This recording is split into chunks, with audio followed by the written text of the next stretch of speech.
Hello everyone. Welcome to the launch of the new version of Leximancer, version 4.5.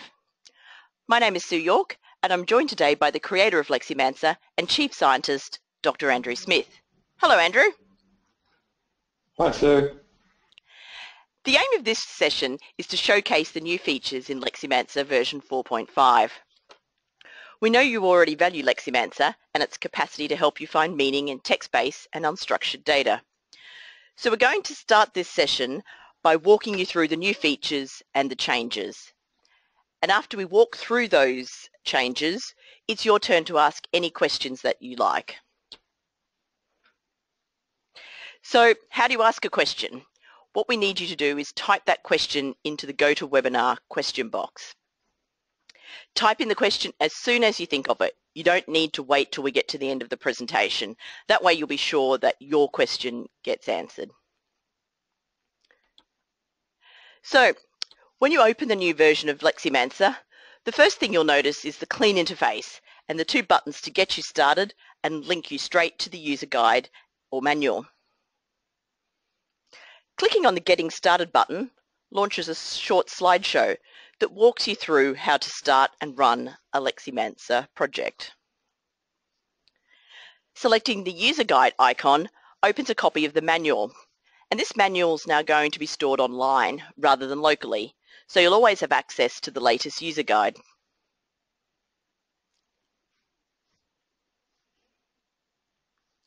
Creating folders and projects is similar to the previous version. You will notice though that that interface has been refreshed.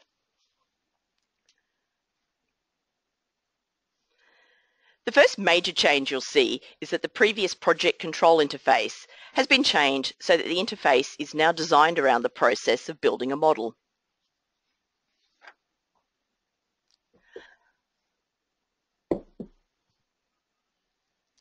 And although the interface has changed, the familiar functionality of Leximancer providing a small help box or definition box when you hover over a button is still in place.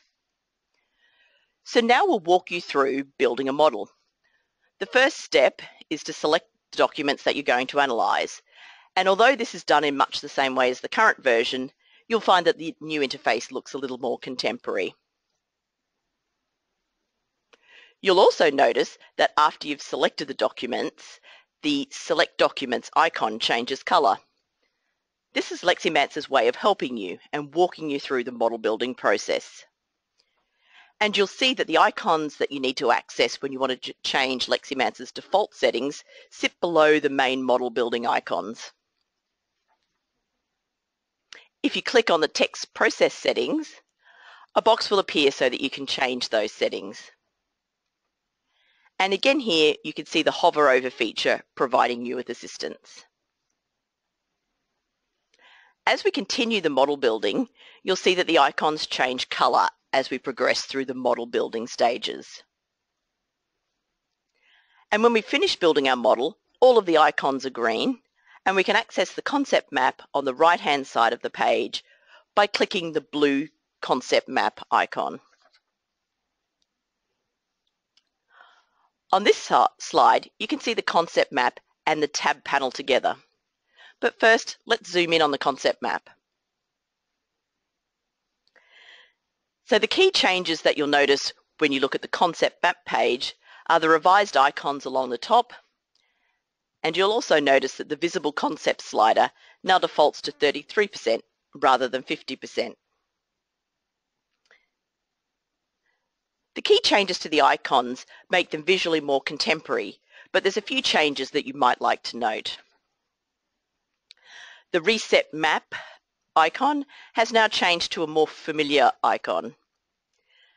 The map settings icon has changed from a spanner and a screwdriver to a set of cogs, and saving and loading map icons have been updated to bookmarks.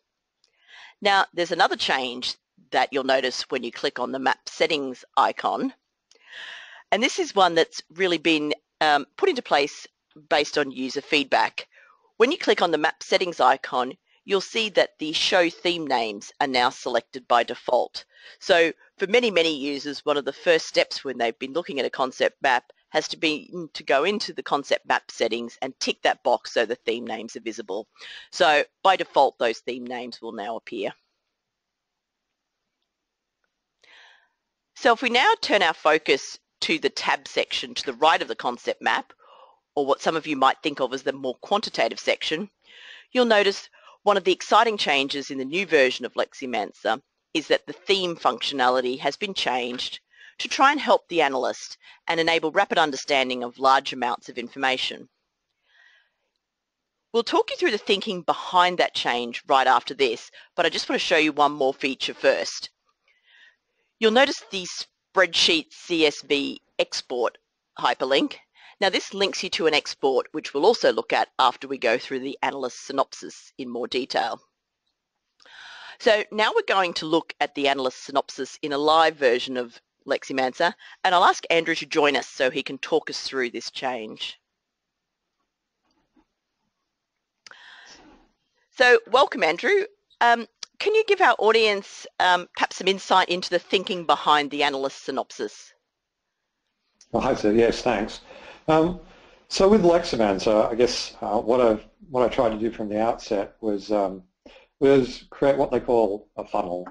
So you have a large amount of data, it could be thousands of documents, and you're trying to digest it down and down again and down again.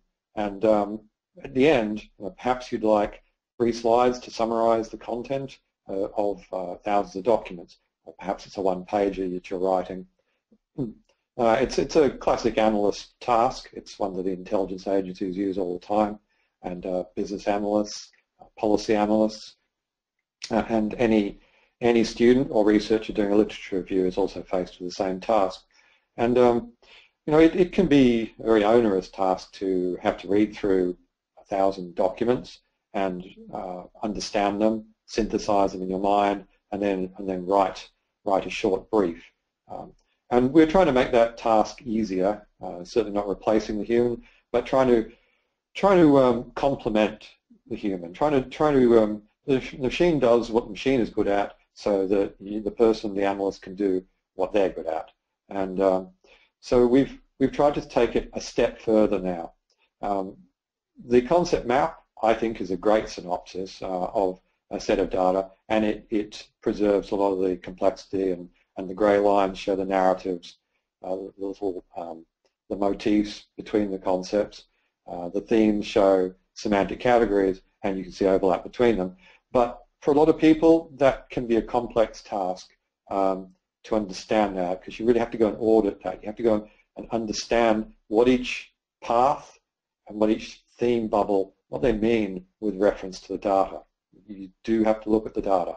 You can't just show the map. When we train people, you have to look at some of the data to understand exactly what's being said. And so the synopsis tries to get you a step further towards that final report, that briefing that you're going to give. So what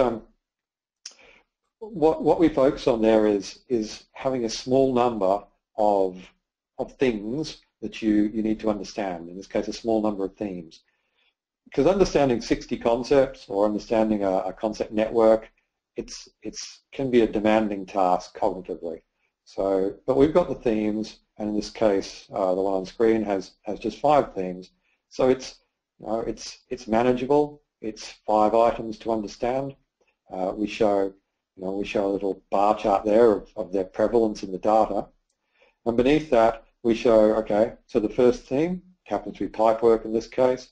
Then under that, you can see these are the concepts within that theme, and this matches the red bubble over to the left. So you can see there's a pipework bubble on the left, and you can see the concepts contained.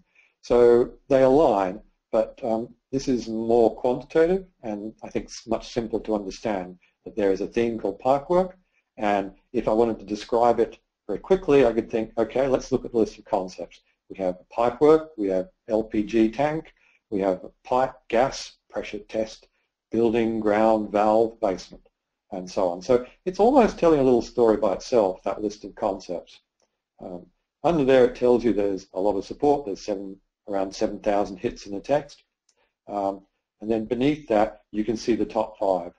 And in my experience, that reading those top 5 gives you really quite a good understanding of what that theme is about.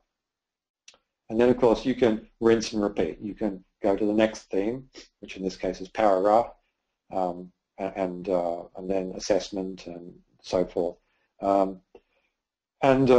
That's really a digestible single page of information for understanding the broad scope, the important things that are going on in the data. We think that analysts could take parts of that and put them into slides or a short briefing document, add their own value, put their own impact statements, in their own words, and maybe put a picture of the concept map at the bottom to summarize it. And so get an understanding and a briefing document really quickly. And if you do want to drill down and understand a particular theme, that's easy too, because the list of concepts there beneath the theme name, you can see it's in blue. And if Sue clicks on that now, you can actually drill down. So that basically does that as a query, so that the theme is instantiated. It's reified. There is a query which captures all the pieces of text which support the theme, and so that's just been done there. And so now we can browse through. We can sample those some of those 7,000 hits. We can export them for putting into documents using the usual Leximancer functionality. There's also the logbook there to put selected verbatims in a logbook for annotation or for later use as well. So we're trying to take you one step closer to being able to analyze, to understand a large amount of information. So in this case, the data here is 24 days of a commission of inquiry, a royal commission into a disaster at a factory. And so that's a lot of text, 24 days of transcripts.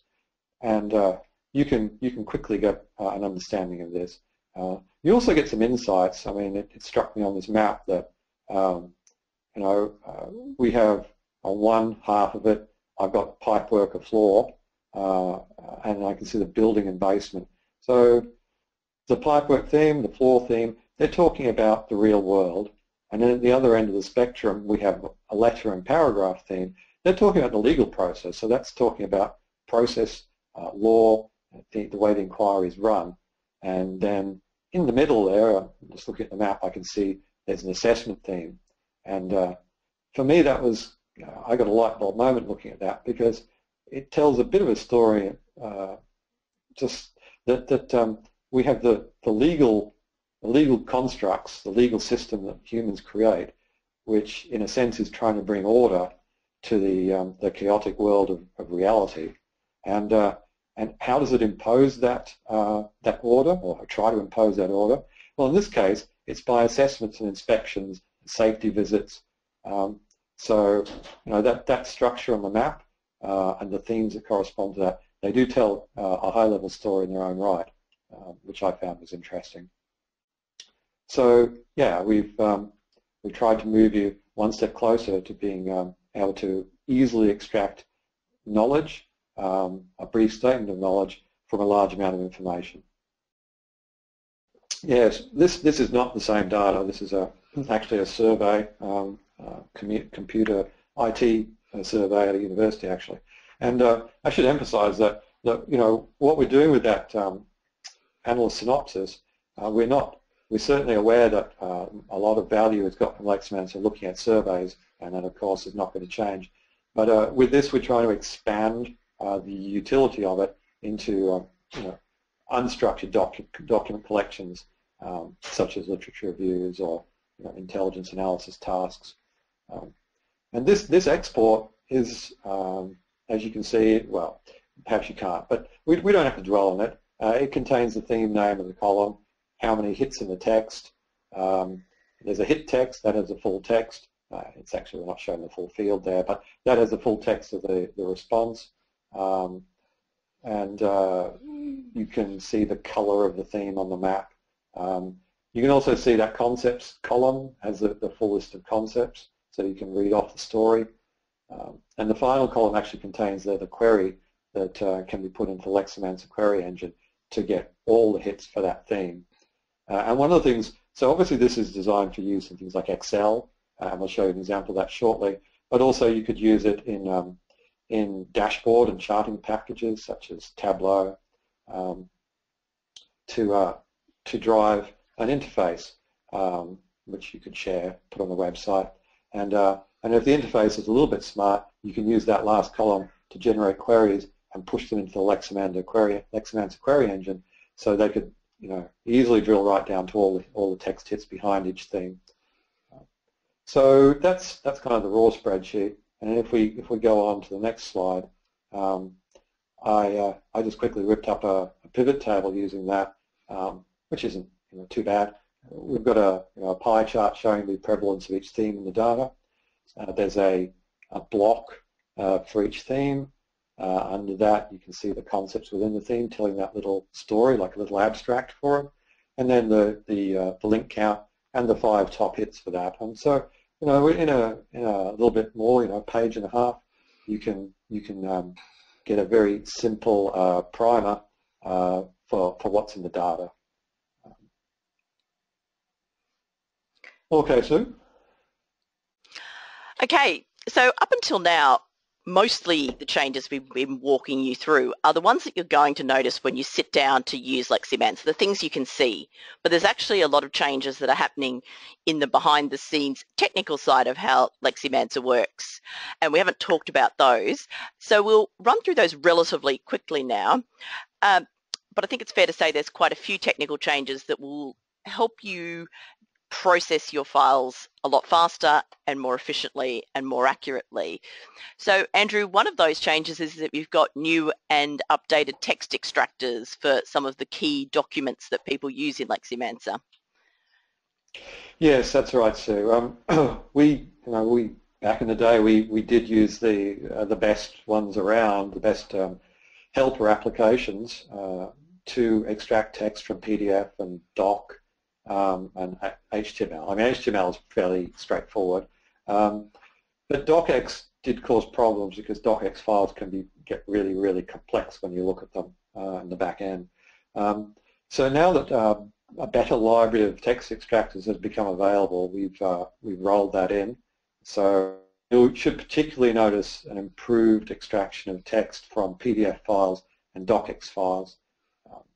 But we've also updated the HTML and doc extractors. So the docx, that will help people who are analyzing interview transcripts in docx format, because that was a bit of a bugbear in the past. That should work okay now. And of course PDF files with the new PDF standards. It's never easy extracting text from PDF files. I should stress that the PDF format was never meant as an archival format to carefully store the text so you could get it back the way it went in. And that's still true. You can't guarantee that any extractor can get the text out of PDF the way it went in. But the new extractor does a much better job, we think. Okay, so as well as that, you've also got improvements to the Leximancer engine? Yes, much of the time that the engineers spent was in the back end, making the engine much, much faster. From what I can see, it's at least 5 times faster processing text, probably more than that actually.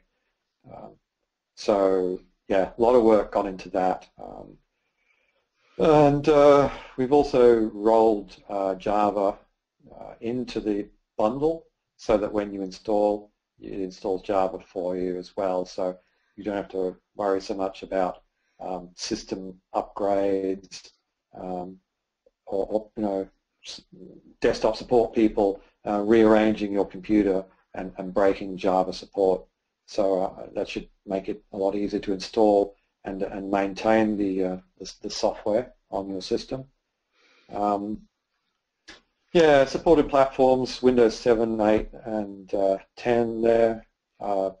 We support OS 10 Mavericks, Yosemite and El Capitan, so the most recent version of the two main desktop platforms. And then also updated support for the most contemporary browsers too. Yes, and I should emphasize here that we really only support the very recent versions of the browsers. When we don't support IE10, and not because we didn't want to, but sadly Microsoft have a tradition of breaking web standards. Well, I call it breaking, they might call it something else. But so yes, IE10 we can't support anymore. It just becomes too difficult. But IE11 and IE Edge, the most recent one, are supported. So if you have any troubles with the UI, one thing you can do is make sure you have the latest version of your browser. Yeah, so that's a good place to start if you do have problems with the interface. Okay, that's a brief summary of some of the technical changes that have happened behind the scenes in this version that will hopefully you'll see coming through in increased efficiency and processing times. So now we'd like to turn this webinar over to you, and this is your chance to ask any questions you have about the new version of Leximancer, and there may also be the opportunity for a couple of general Leximancer questions if you've got them. So please don't hold back. Type your questions into the GoToWebinar question box. And this is a fabulous opportunity to have the creator of Leximancer here to answer anything that you may have been thinking about over the years potentially. So don't be shy, type those questions in. Andrew, I just wanted to sort of start you off with a question that people have asked in a couple of the earlier webinars.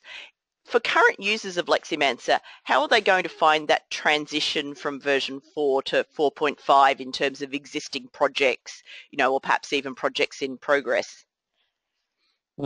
Yeah, so any project from version 4 of Leximancer will work and supported, so you don't have to worry about that.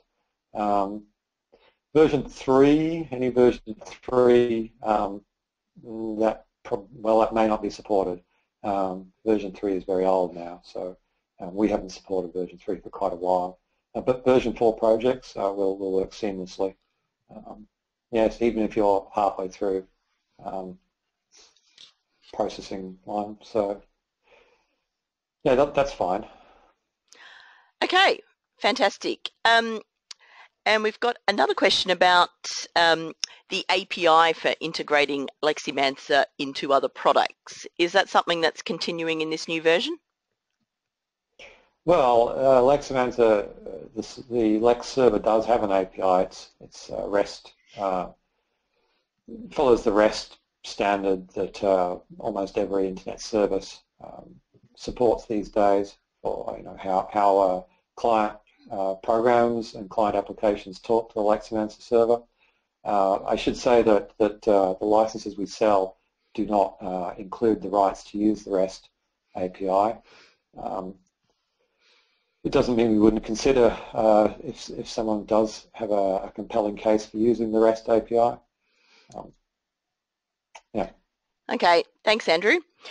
And we've obviously had a question from a Leximancer web portal user. We're going to see 4.5 rolled out on the web portal fairly shortly? Yes, absolutely. We'll let portal users know when that change is about to happen. Yeah. Okay, so here's a PDF question. How does Leximancer treat PDF documents that comprise tables and figure annotations, etc.? Can those be excluded from the analysis? No, we don't. I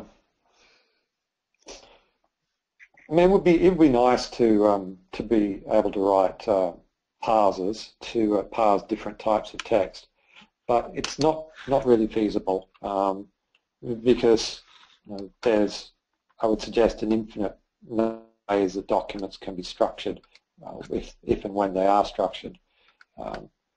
So we just don't do that. We just don't have the person power, the engineers. I guess if there was enough interest, we could possibly write some sort of script language support in a future version, so that end users could write their own regular expressions to filter out or in certain parts of documents. But it's not trivial for your ordinary person to write regular expressions. So no, we don't. I made a decision right at the start that we would treat documents, general purpose files, as unstructured. So if it's a PDF, a Word document, a plain text file, it is treated as unstructured text. And by that I mean words separated by spaces, ended with full stop or question mark, etc., and in paragraphs. If it finds a table, it will pull the text out of a table cell and will treat that as a separate paragraph. But that's really it with general purpose documents. There are a couple of exceptions, of course, as you know, that if you have a transcript of an interview with a speaker label, with a colon and some white space and then a paragraph of their utterance, you can turn on a parser which is smart about that. And so if you have ordinary documents, you can put them into folders. So you can give them meaningful file names and put them into a folder hierarchy with meaningful folder names. And we have the file and folder tag extractors, which pull those file names and folder names in as tags and associate them with the text that comes from that container, either that file or that folder. So that lets you easily tag your data and structure a document collection. So you could have folders for months of the year, years of the decade, authors, sources. So you can structure it as much as you want using a hierarchy of folders, and Lex will pull that metadata in his tags. And then of course the spreadsheet, the CSV file, that gives you a lot of control. You can have a column for your text utterances, a column for your speaker labels, a column for your, it might be codes for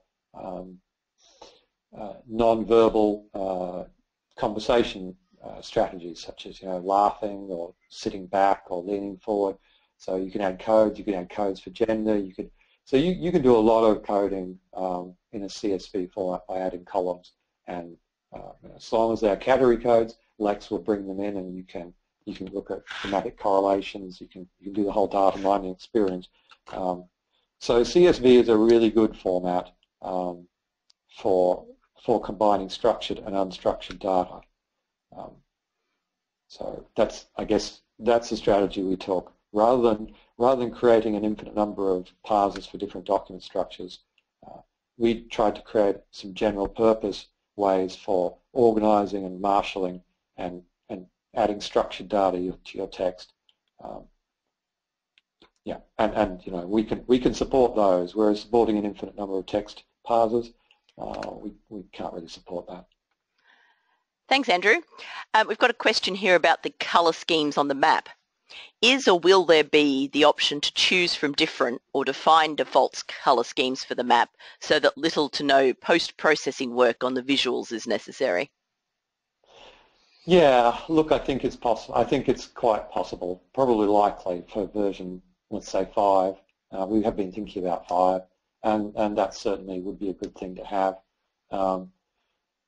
At the moment, you can choose a black background, and that's mainly for publishing purposes, but what we do say to people now is that if they have a map they like and think that one day they could possibly want to publish in some sort of serious way, then they should download the support vector graphics.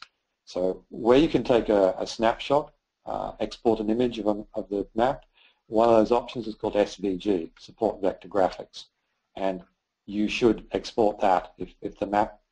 If you're serious about the map, then export the SVG and put it somewhere safe, because an SVG format file is how should I put it? It's not bitmaps. It doesn't say, in each pixel I have these colors. It is a vector. So it says, here's a circle, here's a line, here's an arrowhead, here's the color of it, here's the text box, here's the text that's in it. So it's very, very editable, and there are free software out there and also paid software. Inkscape is the free one that springs to mind. Adobe Illustrator is the expensive one, and there are others coming on the market all the time, which lets you edit those as much as you like. Change the colors, sizes, text labels, and the beauty of an SVG file is it's infinitely scalable. So you can make a wall poster if you had the printer to print it, because you can just prepare it for printing at whatever resolution you want. So for now, that's a recommendation. But yeah, for version 5, I think it would be good to have some more options for preparing the image. Thanks, Andrew.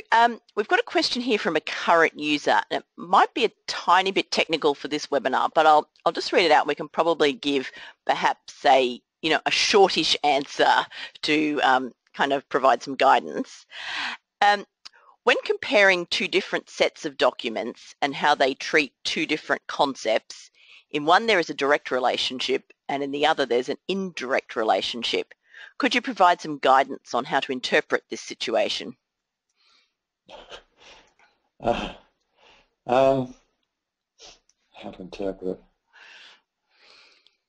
Well, I mean, the question I try to ask and train people to ask when they're using the software is, first of all, check that that it is stable. I mean, I don't want to get into talking about that, but Leximancer users do know that they need to check the stability of the layout. That's just standard for any layout algorithm, such as MDS. So as long as they've checked that the layout is stable and the content has a stable semantic signature, then the question should be, well, this pattern exists. Why is it so? Why did it get to be this way?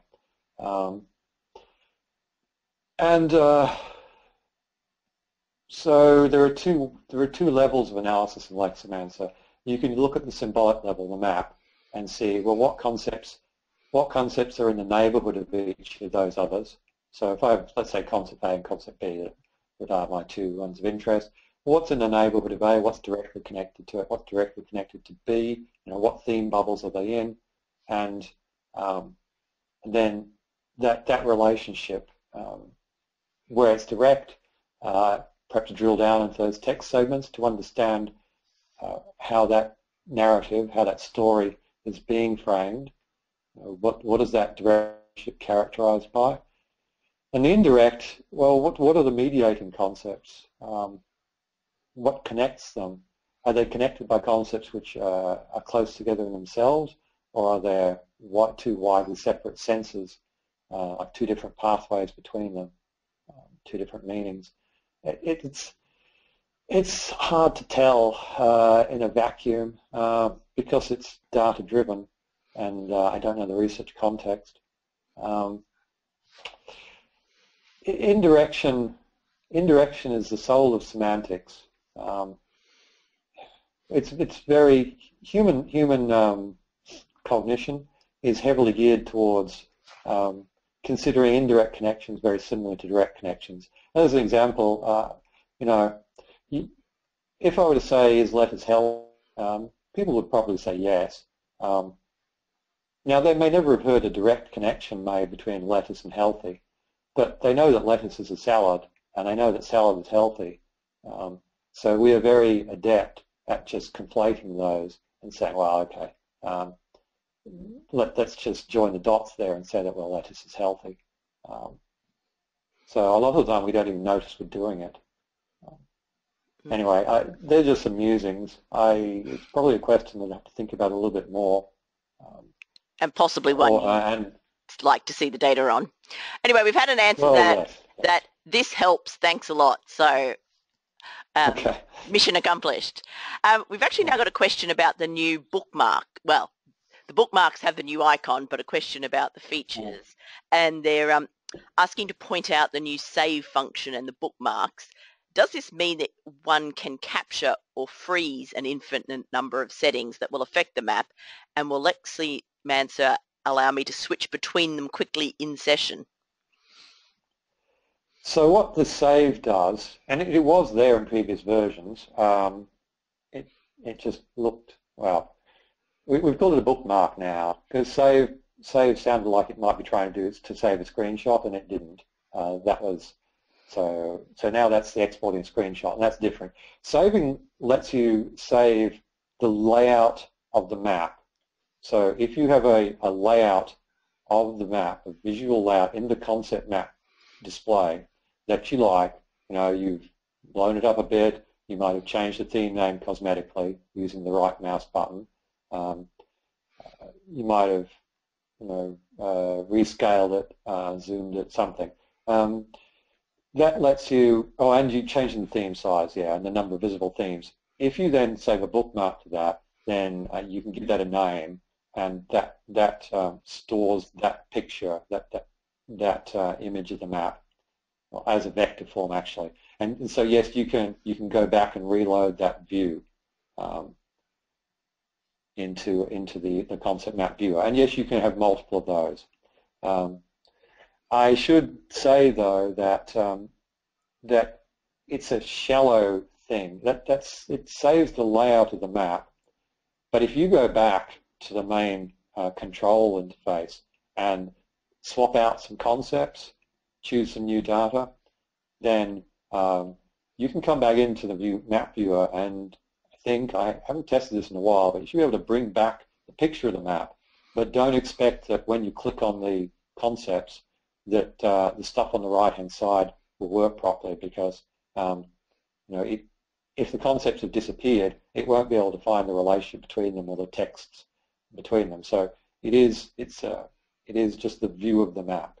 It doesn't save all the index into the text behind the scenes. Thanks, Andrew. That makes some sense. Yeah. Now we've got a question. Now I'm getting to the end of the questions that people have typed in. So if there's something you've been wanting to ask, don't hold back.